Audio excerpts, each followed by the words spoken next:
All right, welcome to the Wyld Farm Family Fun Show, episode 9, where we talk everything farm, everything family, everything fun, and we have a ball at doing it. We've had amazing guests on this show, including a range from the organization of fair trade to the farming industry to people in the kitchen with some chefs. Of course, we have Chef Nick as our co-host, but we truly have a lot of fun on this. Again, my name is Troy. I am the founder of FarmBridge, which is a platform that supports farms, farm workers, markets, and local shoppers all in one. We truly believe in local food systems and helping to revitalize the food system and bring health and vitality back to people's lives. And so if you're curious about FarmBridge, that's what we do. What brings Nick and I together for this show, again, my passion in farming and food, but then Nick's passion of everything food, including fitness and all his health coaching he does. If you've caught this show before, you can see all the fun that Nick has in the kitchen. If you've seen his website, you can see all the awesome videos and cooking things that he does. But without any more further ado, I'm going to kick it over to Nick to share a thought, and then we'll introduce our awesome guest for tonight. Nick.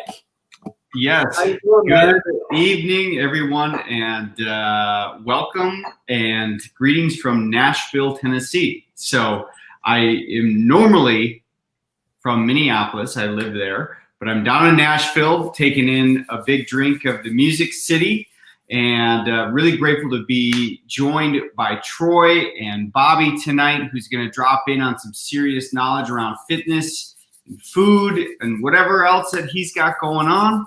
My name is Nick, and I run a company called Wild Joy, which is all about improving our relationships by using food and cooking to bring us closer together. And yes, that includes sex. So.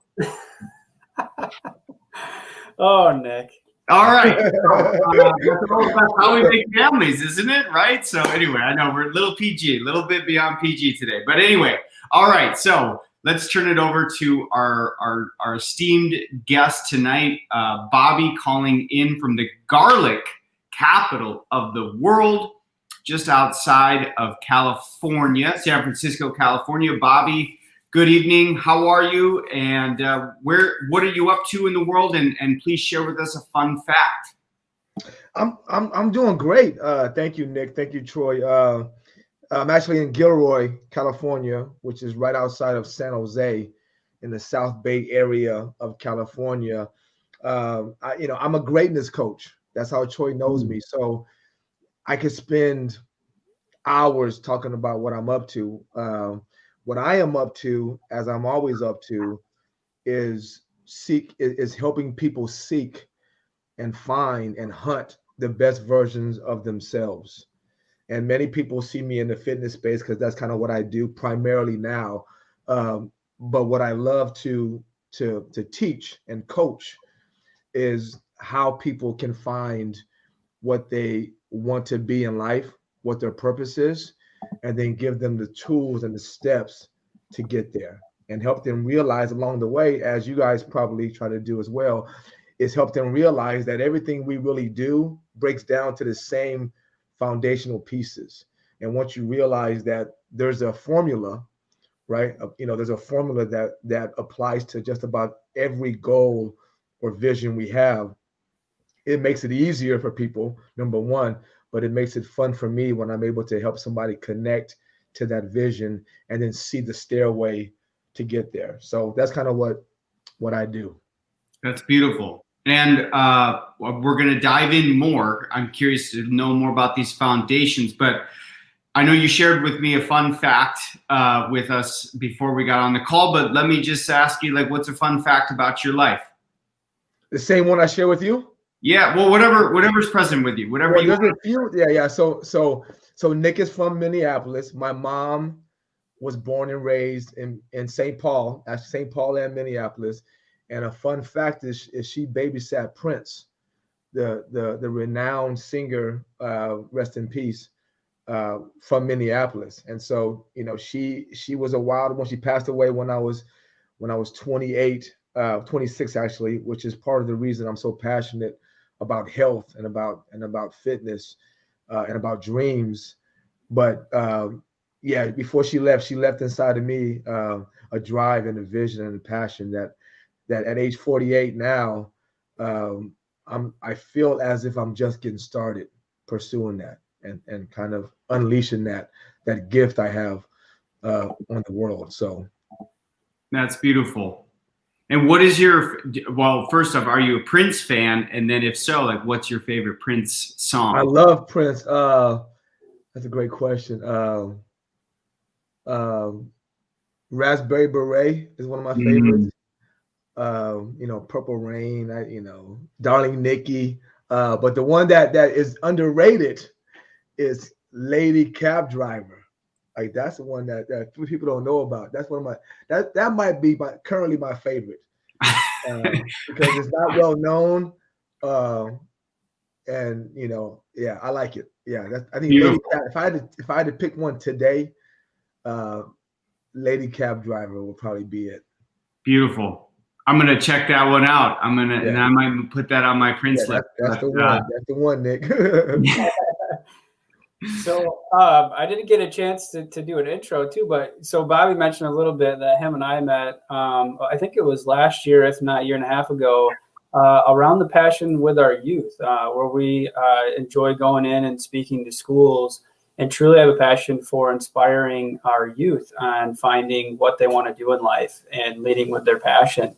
And so I wanted to bring that to the table and have you tell us a little bit more about that, because I know you are very big in speaking in schools, and whether it's a sporting team or a classroom, you translate everything that you do in the world around mindfulness and fitness and everything for our youth to use and on their journey. So share a little bit about that, Bobby. Yeah, thank you. So I'm actually doing my first school assembly motivational talk in 2 weeks.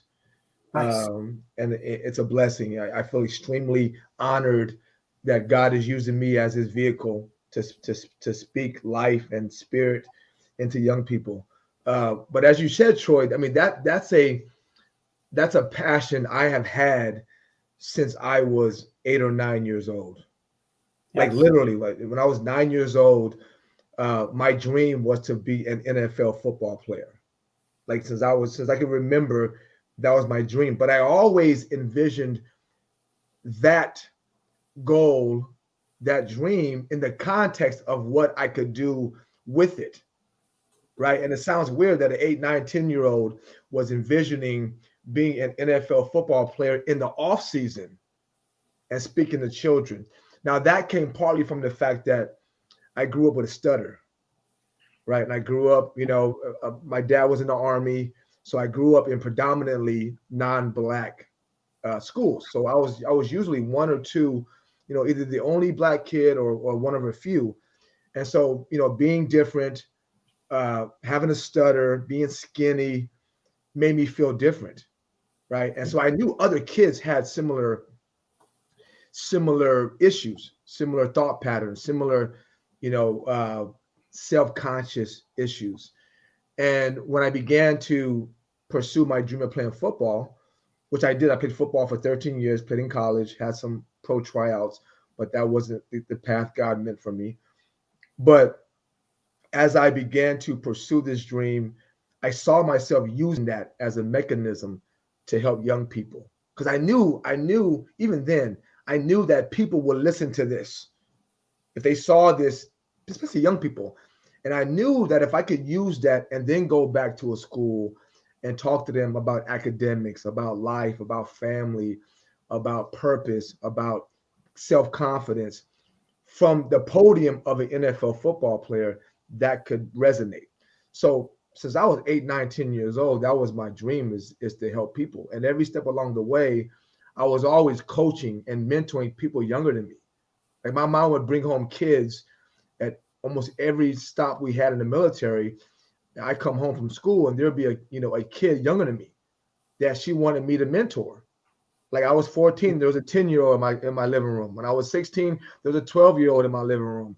When I was in college, I came home from college, there was a high school kid in my living room. So I was always thrust into a position which I enjoyed to help. So And that was calling me for years. And I tried to run from it, because I didn't like speaking. Like I still have not a fear. I still don't love it. I don't love speaking. I love coaching, and coaching requires that you speak. So I do it because I know that I have a gift to share. So I ran for a long time, and I realized about the time I met Troy about 2 years ago that was why this is why I'm here.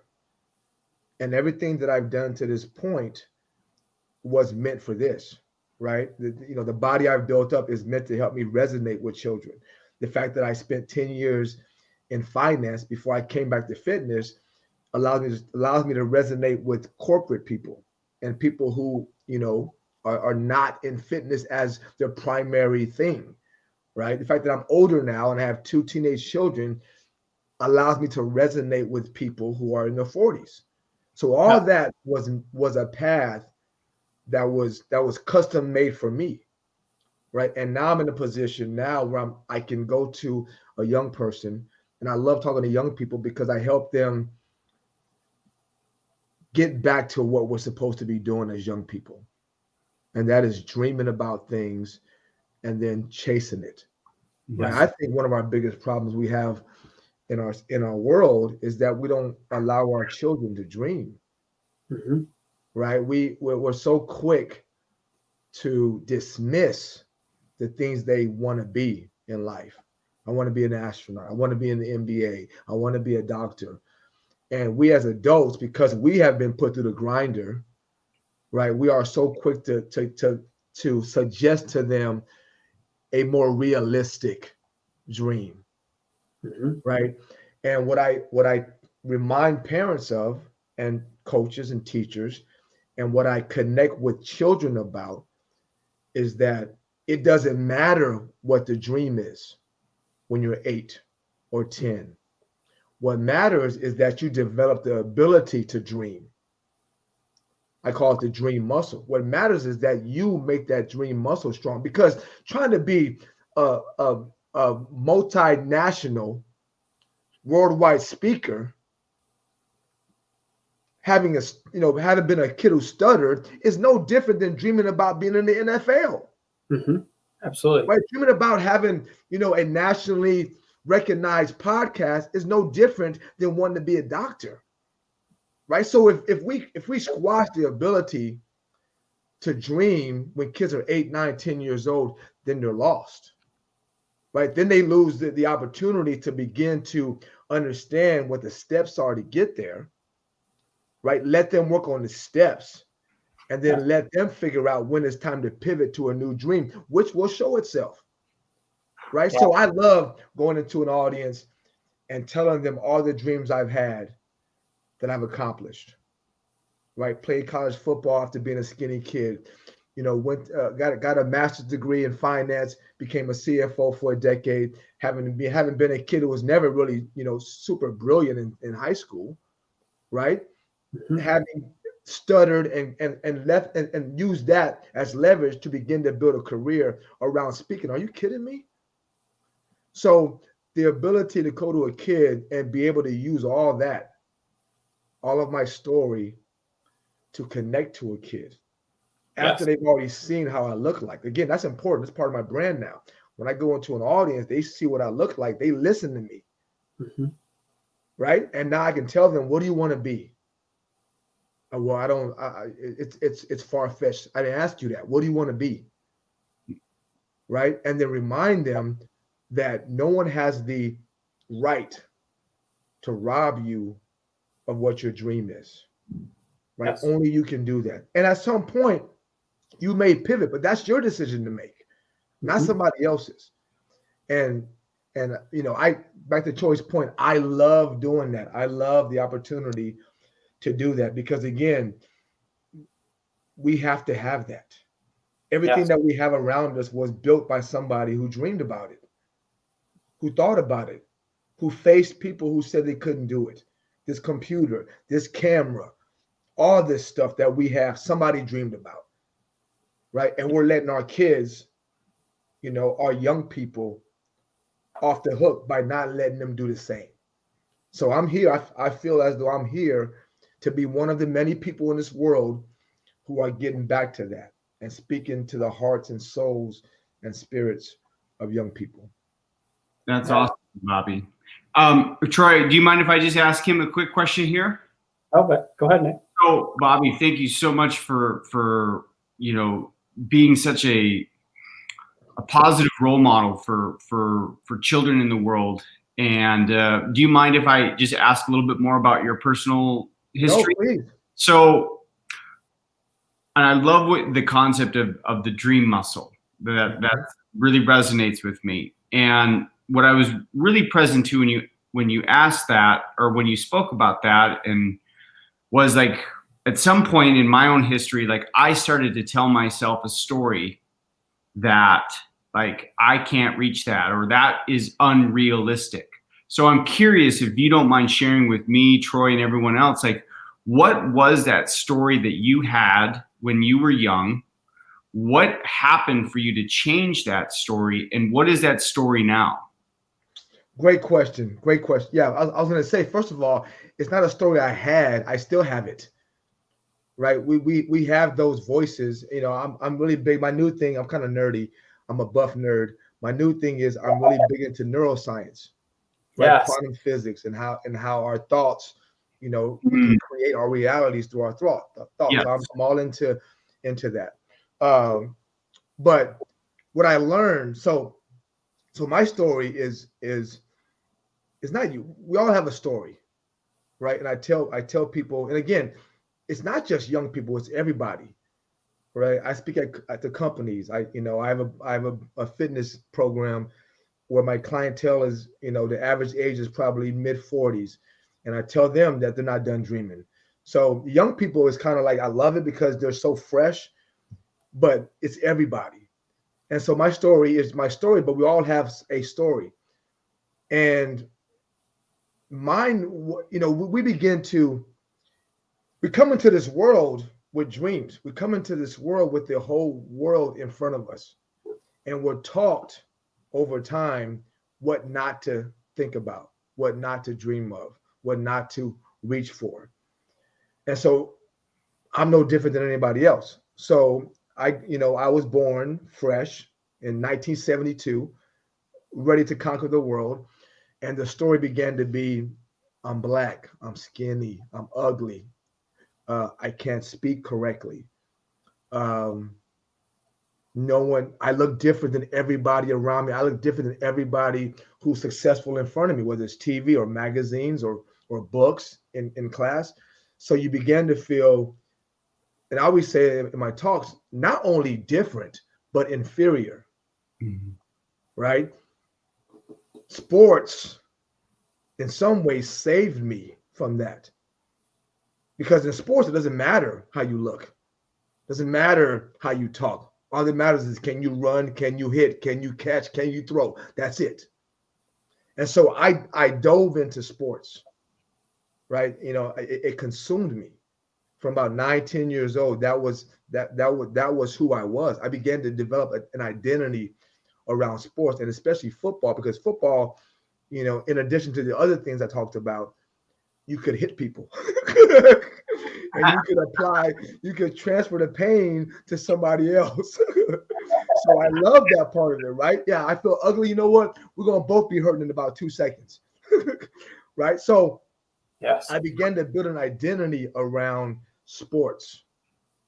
Right? And what I found out, Nick, is that I could determine how good I was at something that was separated from everybody else, that was independent of everything else. If I ran, if I lifted, if I studied, if I worked on my craft enough, I could be as good as I wanted to be. Yeah. Right. So I began to do that. And then like with most things you apply concentrated effort to, whether it's school, whether it's cooking, whether it's speaking, most things, if you apply enough concentrated effort to it, you will see improvement, right? And now the reward system starts to kick in, right? My son's going through it now. He's walking around with his shirt off. Oh, I'm getting buff, Dad. I know how it feels. That's how, because it's a reward system. Like when you make a meal that tastes good, that you try, and now those tries become less and less. Like before, like 10 times.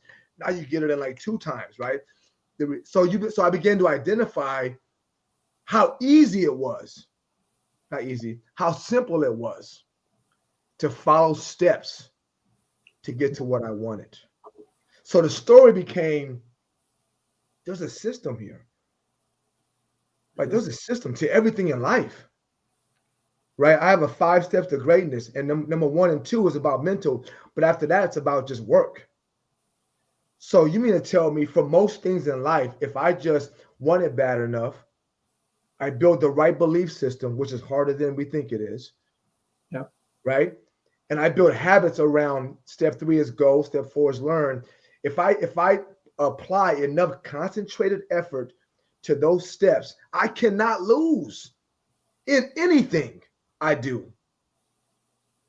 If I wanted in 12 months to be a better chef than Nick, I'm convinced I could do it.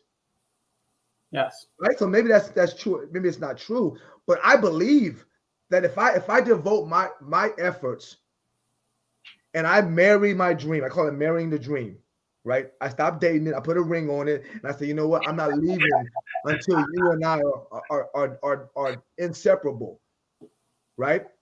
And most don't do that. They keep dating their dream. I'm gonna try it for a few months, and then it gets difficult, I back out. No, if I marry a dream of whatever it is, I'm coming after you. And so my story changed, right? From being dependent upon how people thought about me, about feeling insecure, to saying, okay, you know what? Whatever I decide to do in my life, if I put effort to it, I don't care how I look or how I sound. There's no way I'm not completing it. Right. And now, and so I did that. I did that with football for 13 years. I got bigger, I got stronger. I saw the benefits of that. I did the same thing, went back to school, right? I had like a 3.3 in high school, went to the master's program and kicked butt. Then became a chief financial officer, a young black guy in Silicon Valley as a CFO, almost unheard of. But again, it was like, you know what? If I have to walk around with a book every single day and learn about spreadsheets and learn about communication skills and about whatever it is, if all I got to do is just do the work. So now that's the story I tell myself is if you have something you want, Bobby, and you're willing to work and you're willing to commit to it, right, for the duration of time, there's nothing you can't do. Right. And that's what I believe. And so that's what I teach people. I say, if you ain't got there yet, then you don't want it bad enough because there's nothing we can't do. Mm-hmm. Right. If you're committed to it. Yeah. Yeah. Of course, man. Thanks. I know the first time that we spoke too, I think we were on this topic, and one of the questions you probably get maybe too, but whenever I speak in schools is, what's like one of the number one things that stops kids from doing what they love, right? And like to me, it's acknowledging the fear, because there's always a question that's going to come up. And I know you and I talked about this. There's a lot of books out there that talks about the lizard brain concept, which is as human beings, we're able to materialize thoughts in our head. And most of the time that comes from a place of fear. And so we start to think about what we could do, and then we come up with an option of where that block gets blocked somehow, right? There's a constraint in place. And so I know when we talked about this, it was as soon as you come up with that dream and that plan and that system and the foundational support system around you, acknowledge the fear. If it's something that you can't do, somebody else can. If you don't know how to start a business and build a website or whatever for your company, somebody else does. I mean, you don't have to know everything. All you have to know is how to get started. And like you said, have a belief system in place that keeps you going. And I know that was one powerful thing that you and I just loved talking through and speaking with students about, because that is on their mind. I mean, they're constantly out there talking with each other, trying to validate each other. Somebody tells them they're good at something, so they naturally just go down that path instead of actually doing an inward look at what they believe that they should be doing. And so it's powerful stuff, man. And it's life-changing. Yeah, and I think, the hardest we are in a time now where it's both easier than ever to be great and harder than ever to be Yeah. great. And what I mean by that, I tell kids all the time, there's the 5 steps, and adults, there's the 5 steps to greatness, right? Number one is you have to want it bad enough. You have to wake up and you have to like really think about it. It's neuroscience. You have to think, like, to this day, when I wake up, I still think about 6-pack abs. At some point that might change, but right now I do. So as a result, guess what? Guess what, Nick? I got a 6-pack abs. It's not by accident though, right? So I have to make myself think about talking in front of thousands of people because it's not a natural thing. Do I want to do it? Yes. But I have to create habits around forcing my brain to connect with the feeling of being in front of thousands of people who are cheering for me. So that's the real one. You have to train your brain to feel as if it already has that thing you want. But we don't want Lamborghinis. We want how it feels to drive a Lamborghini. Yes. Right. We don't want 6-pack abs to have. We want how it feels to be at the beach. So it's the feeling we want. Right. And then 2 is you have to believe it. So we can find information on that. We can create a structure in our lives, an environment where we can fortify our belief system. It's easy to do that. It's hard to do it because we have so many distractions. Yes. Right. And some of us are blessed for whatever reason with a natural desire and belief. Right. The reason I played football was because I naturally wanted to. Right. I didn't need to force that on myself. I naturally wanted to hit people and score touchdowns and play football. I was just drawn to it. And then at an early age, I began to look around. I would get like the TV guide. Every Monday, there was a Monday Night Football game, and they would list the rosters of the teams.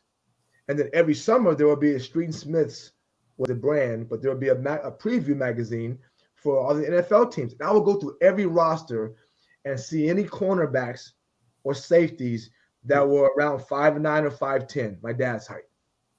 Yes. And all I needed was one to believe I could do it. And I found a few. And there's more. There were more and more over the years. But so from 9, 10 years old, I wanted it, and there was no reason not to believe it. The problem now is like you said, Troy, the older you get, the longer that tape is, that recording in your head. That tells you, remember that time you stuttered, Coach Bobby? Remember that time you did this? Remember that time you failed that test? Remember that time you did whatever, right? Yes. And so rather than turn the television off, put the phone down, and find something to get back to fortifying your belief system, we continue down the wrong roads. We find more examples of why we fail. We find more examples of why we can't do it. We listen to more people that say we can't do it, right? Well, all we got to do is just find a better wolf pack. Like the reason people fail diets ain't because they don't know what to do. It's because they have failed many diets, so the belief system is screwed up. And then rather than find Coach Bobby or people who can remind them that they can do it, they find people who remind them that they can't do it. Right. So it's as important as ever to control the messaging that both the external world and the internal world, which is you, sends you. Because if you don't control that, good luck. And whatever you want to do, good luck. Right. So I purposely try to make sure, because I get down. I was down today about talking. I'm a stutter. I'm gonna get on this. I almost canceled with y'all. I didn't. But I would have called you and put you on there. Right? And if I sit on my couch and turn a football game on and don't overwrite that and remind myself what a bad dude I am and how good I can be when I show up, if I don't find ways to remind myself of that through positive reinforcement, through positive messaging, I have no chance. So guys who are out there like, I can't lose weight, I'm trying to be a chef. I got no sympathy for them because they're proving to me that they're not willing to do what is the hard work of reading a book, of watching the thousands of YouTube channels that can help you with mindset. By finding 1, 2, or 35 mentors, either in person or virtually, that are doing what you say you can't do. Mm-hmm. So if you can't do that, I got no sympathy for you at all. Yep. None. Yeah. And I mean, you said something powerful in there, which is, from a neuroscience standpoint, social. And so accountability, whether that's Coach Bobby or who you hang out with, matters a big deal. I mean, there's a lot of research out there about people that have completely changed their lives because they joined a program and they did it socially with other people that cared to do it at the same time. And not only did their physical body change, their food health and the choices they made change, but so did their mental capacity, right? Their stress levels went down. Everything around their body aura and everything else that they do in life actually improved. And it's because they're in the position with people that truly care about what they do to help push them along. And at some point, they become the people of the advocates, right? They become the people that are out there influencing, inspiring people to get on this journey and then sharing their story on how they got there. And so there's definitely a very powerful piece in there about the social aspect and accountability. But it's beautiful stuff, man. And you're totally right. I mean, there's a lot of things out there that distract us every day, right? I mean, our phones, our TVs, everything, always pushing us to lend a hand towards easy and convenience. Right. And we have to learn to embrace that. We have to learn to embrace resistance and push through for the things that we love. And I'll just share one thing real quick is that a lot of students will tell me that they want to do something, but then it sounds terrible. Like, for example, like I want to start running because I know it's good for me, or start walking or jogging because it's good for me, but I hate running. And I said, well, you're looking at it from a wrong perspective. What could you be doing that's associated to running that would actually make it enjoyable? And Right. what I say is, do you have a friend that enjoys running? And they might say, yeah. Well, what if you actually put on your shoes and you just started running or jogging with them, and all of a sudden it becomes something you do with your friend that you love to do, and exercise becomes a habit, and all of a sudden you enjoy the exercise piece. And so sometimes it's just the mind shift of, it's not so much of doing something you hate, it's about finding something that you love, how you feel, and how you can do it in a way that makes sense for you, and you wake up every day looking forward to doing that. That's right. That's right. And it comes down to, there's a great book. I always get them mixed up. There's 2 habit books that I love. One's called Atomic Habits. Yes, by James Clear, right? Yes, and So there's the 3 levels of habit, right? And most of us do the first 2, right? Yes. Goal-based, right? Outcome-based, or process-based, right? My goal is to lose 20 pounds. My goal is to be a chef by whatever, or my goal is to make 10 recipes, whatever. That's goal. That's outcome based. Then there's the next step, which some people do. So the biggest pie is the first one. Everybody writes down what they want. That's the outcome. Some people understand, and I always say, I call them controller goals. Like, I can't control 20 pounds. I can control the steps. So yes. I call them controller goals, right? So the process-based process is based around, okay, now I'm going to figure out the right habits to that. But as you know, Troy, the real change doesn't happen until you begin to identify as that person, that thing that you want to be. So people always say, well, Bobby, you don't understand, you've been fit your whole life. Well, I partly understand, because I was trying to gain weight for years, and frustration around trying to get bigger and can't do it is no different than trying to lose weight and can't do it, number one. So I did that for 5, 6, 7 years where I was skinny. I would cry through workouts. Like, why am I doing this? Why am I drinking this crappy ass? Why am I drinking this crappy protein shake? And back then in the 80s, 90s, it was like chalk. I'm drinking protein. I'm doing this. I ain't getting no bigger. So I was frustrated. But then also I say, look, even if you believe that is easy for me, My lose 20 pounds is becoming a speaker. And I'll be damned if you tell me you worked harder at losing 20 pounds than I've worked at overcoming my fears of speaking. I'll be damned, and we can argue all day about that. I promise you, I done put way more work into this, trying to be better at this, and I still get frustrated. So I don't want to hear it, right? But I have to identify as a speaker. So throughout the day, I just got into a discussion with my beautiful wife, who I love. She's probably listening. I told her, I said, whatever your dream or vision is, like Nick likes to create dishes, and me and Troy enjoy speaking.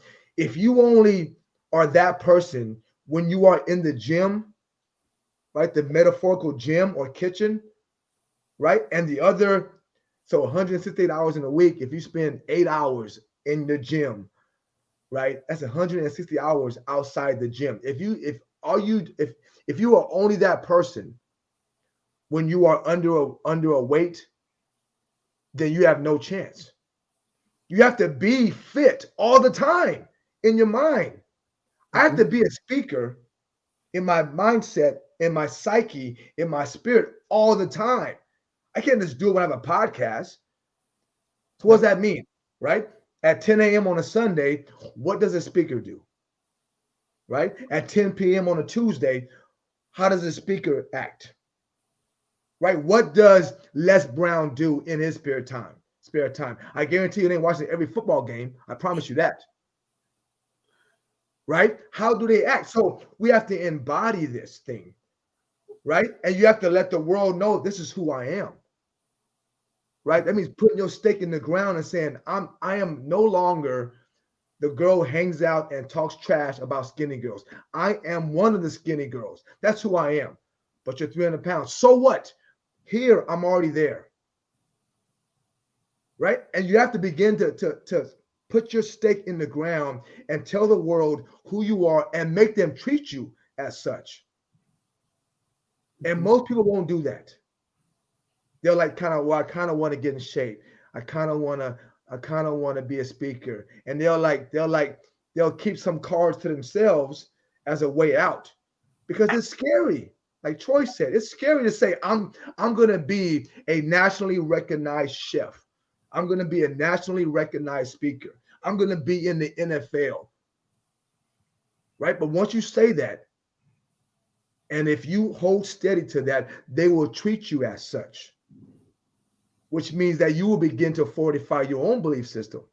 Mm-hmm. But if you don't do that, they'll continue treating you like you're an overweight person who enjoys cake, or you're a lazy person who gets bad grades, or whatever you have been. If you let them see you that way, that'll make you see you that way, and you will never get out of it, ever. Yeah. And it's easier said than done, and harder said than done at the same time. Yeah, I mean, it's a simple way of perception is if you have somebody that's sitting in a chair and you ask them how they're feeling, they're like, I'm super excited, but yet they're hunched over, right? It's the same thing. Like, how are you identifying as yourself, and what are you truly carrying as your principles and your mindset? Because if you were truly happy, you would be sitting up straight, excited to answer that question and what follows it. And so it definitely matters on how you carry yourself in the world. I agree. So 5 steps of greatness. I want to capture all these. And so 2 things. Better than yesterday is your slogan back there behind you. It's all over your website. Yeah. Explain to us how you came up with that and as part of your program. And then there's a 5 steps of greatness thing that you want to share with our audience as well. I would love to dive into those 2 pieces. Okay. Yeah. So again, I have always, like, I did a podcast, I think recently, and at the very end, they asked me, like, what do you like to do in spare time, like for enjoyment?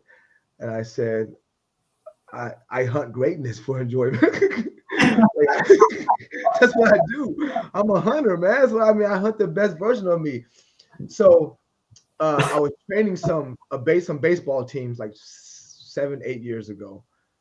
And one day I just said, I had told the story before because I live it. And I said, guys, all you can do every single day, whatever your dream is, and obviously they were baseball players. I said, whenever you come to practice, whenever you go to school, I want you guys to go to bed better than when you woke up. Every single day. Like every single day in some manner, form, or fashion, I want you to go to bed a better person, a better baseball player, a better brother, a better son, a better student than you were when you woke up. And so I started saying, all right, guys, hashtag BTY. And then it just took off. And it became my car, my license plate says it. People say, hey, Coach Bobby, BTY.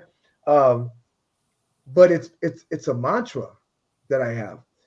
And so that kind of morphed into a more serious notion that I call honoring the hours, which I think you've seen that, Troy. I have a short film that one of my good friends, I call him nephew, he and his cousin made this short film about my life basically. And what's cool about it is they know me. Like one of the young people, he is my branding manager, my social media director, and so I've known him for about 2.5 years.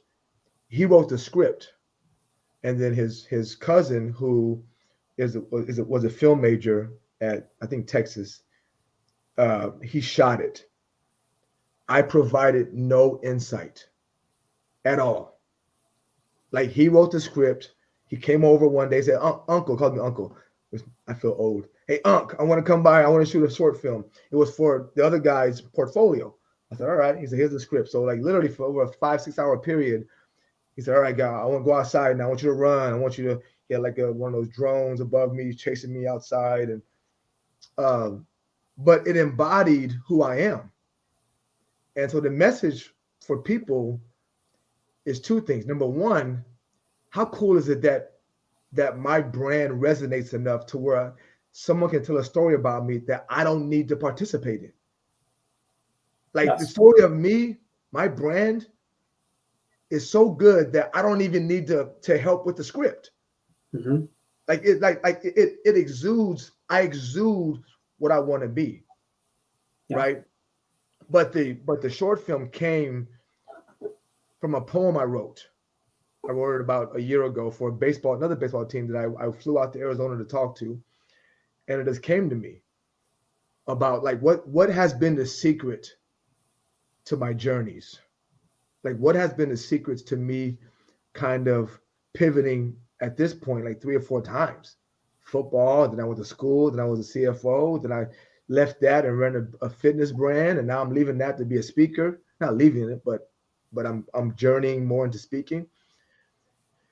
And so the story, or the quick story, is that everybody wants honors, right? We all want to lose 20 pounds. We all want a Lamborghini. We all want to be, the top ranked chef in the world. We all want to be great speakers. We all want to be great parents. We all want these accolades and accomplishments, right? Those are honors, right? And then most of us, many of us, hopefully, we understand that there's some work to get there. Right? There's some hours to be put in to get to the honors. Right? We have all these fancy BS hashtag grind, hashtag process, all these fake ass hashtags, right? That sound cool, right? So we kind of understand that there's work to be done. So there's hours to be had to get to the honors. But what I realize is that the real key to my journey, and what I believe is the real key to any journey, is that you have to honor the hours to the honors. That means when you're in my workout, turn your damn watch off. That means when you driving with your daughter and she's kind of feeling kind of weird, talk to her. Yeah. Right? Don't escape it. Don't say, well, I came to a game or a game. Be at the game. Be present. Mm-hmm. You with your wife and you told her you'll sit down with her and watch a movie with her. Watch the movie with her. right? It's the honoring. Go to the library. Don't just go to the library. Go to the corner and read and study. Yep. Right? So it's the honoring of the hours. I call it religion. It's like treating the religion of your vision with respect. Yep. Right? Your dream and vision is watching you, and it knows whether or not you spent time studying how this recipe should work. It knows if you've done the work, right? And you know if you've done the work. Mm-hmm. So if you ain't getting to where you want to get, it's probably because you haven't honored it the way you should honor it. And so if my daughters and I have a bad relationship, or my son and I, or my daughter and I, or if I ain't fit, I have nowhere to look but here. Because it's my job to make sure that our relationship between me and my dream and me and my vision, that I honor it. That's my only job, is to honor it and respect it. And so that's where that came from. Right? BTY, honor the hours, is the same concept. And then once I realized I had done that, I went back and said, what were the steps? Yeah. Then I did. And then the 5 steps to greatness kind of came to me. And it's like a 3-tiered approach I do now. It's like, guys, if you do these 5 steps, if most days you wake up intent on being better than you were yesterday, not every day, we all have days, but if most days you wake up intent on being a better speaker, a better chef, a better mom, a better dad, a better husband, a better football player, a better student, if you are intent every day on being a little bit better, and then you honor it, yes, that's how you get those. That's how you get those, baby. That ain't by accident. Oh, that's good. Well, good. That's awesome, man. I love that. And the piece in there I think is critical too, that you mentioned, is the system. Right? I mean, we kind of touched on a little bit with the habits and everything, but really it's the system that you build in. Once you get to that place of honoring and figuring out what you truly care about, then it's time to build the systems, because systems last forever. Goals are always fleeting. And in most cases, for most people, they're every year, right? You have something new that you're setting every year. So absolutely. I'm going to share your site and everything with our listeners, make sure that they have it. Perfect. Is there any last comments that you'd like to share before we jump over to Nick in the kitchen tonight? I thank the both of you for having me. I know I can be long-winded, but I'm passionate about, helping people, all of us. I got people in my class who are in their 70s. My mom, she passed away when I was 26. She was 56. But she was still dreaming. And so I believe until we leave, it's our job to figure out why we're here. Yes. Right. And chase that, and have fun doing it and have fun sharing it, because there's one thing, there is something that only us can do. Right. There's a vision, a gift to this world that only Troy can give us, that only Nick can give us. And so if it hasn't been given to me yet, right, that's selfish on Troy's part if he's not spending every day trying to figure out what he's supposed to give us.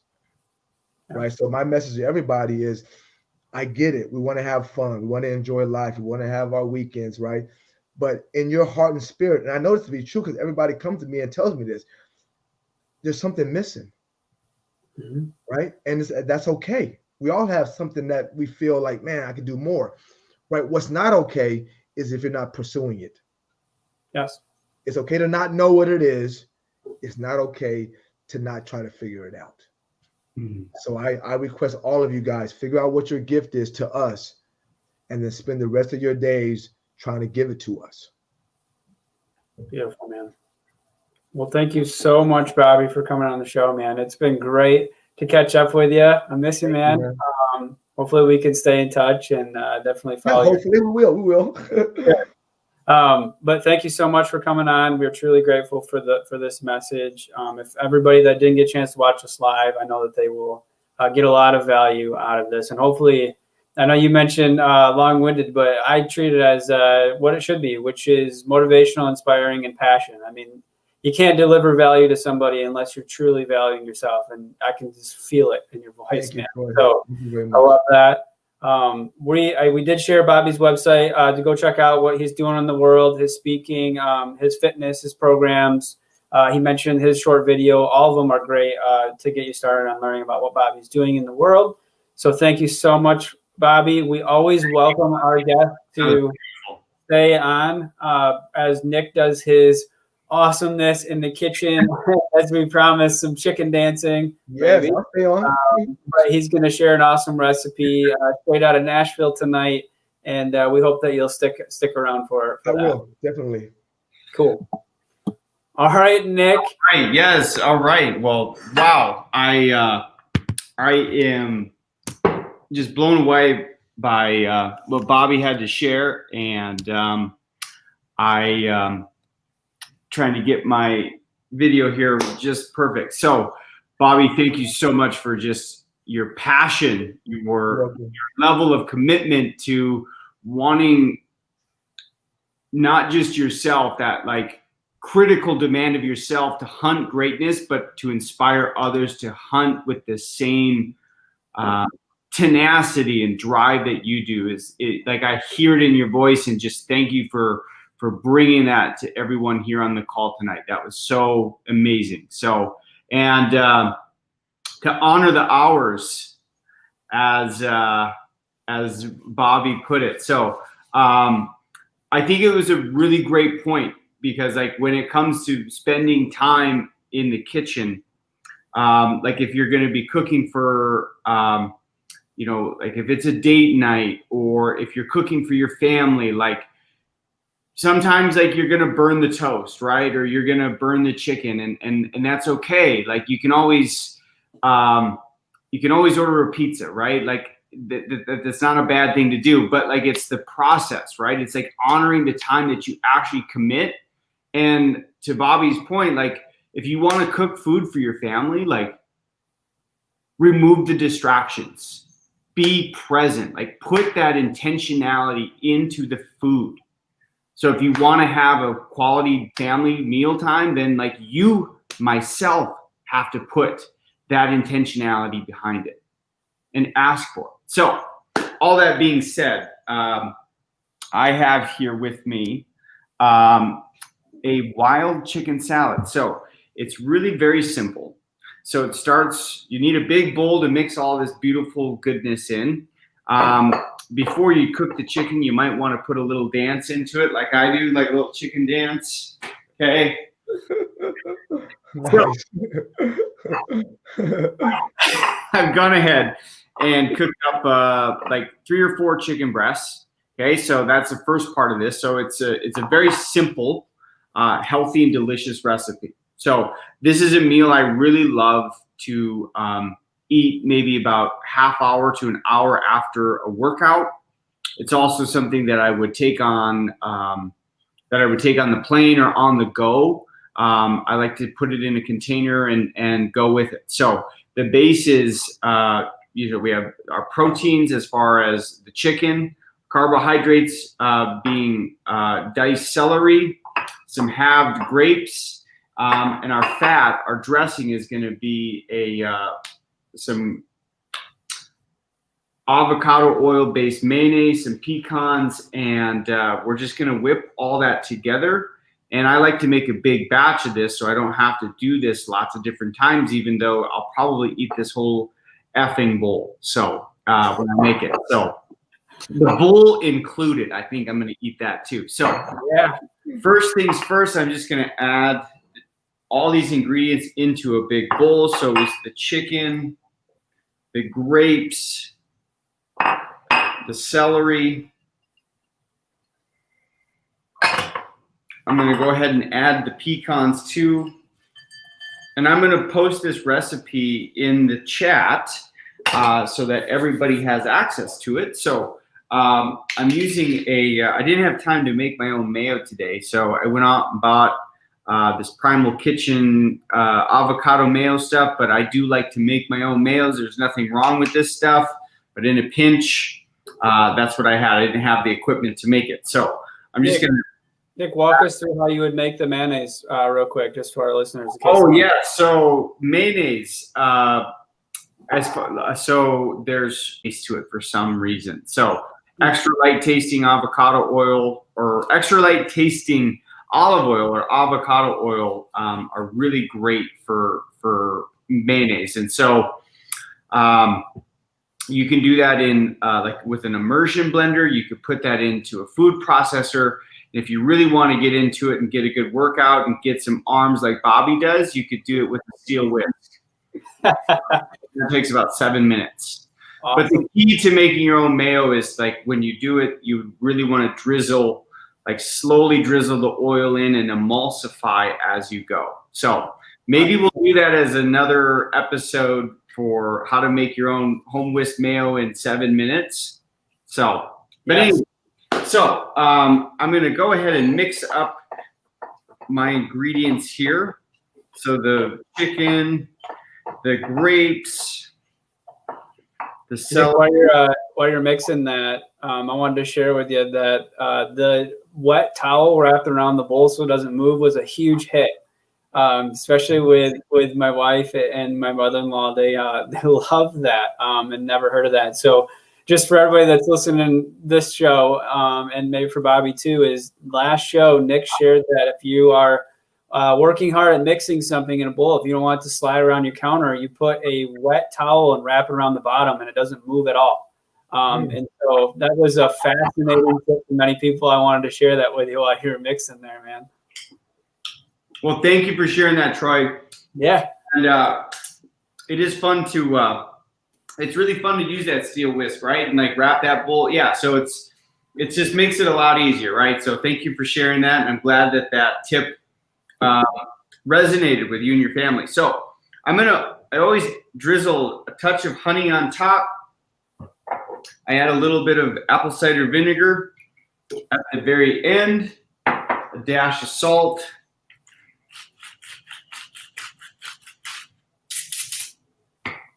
Mix that again one more time. And as you can see, I've got a really nice, and you can I know you can buy this at like Whole Foods and things like that.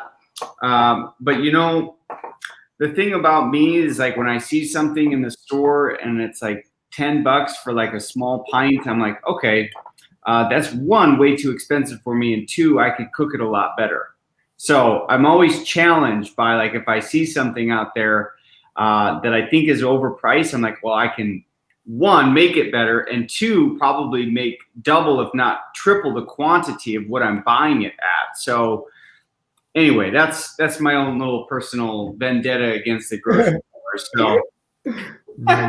So anyway, so you can see, got a real nice mix. Oh, nice, yummy. So the celery, the grapes, the chicken. So we've got our macros are covered as far as like protein, fats, carbohydrates. And then if you want, you would add a little greens on the bottom. Oh, and man, that was so good. Dish her up. Like I said, I'll probably just eat this whole bowl. It's like this is now like my cinnamon toast crunch for when I was a kid. I love it. Yeah. Same bowl.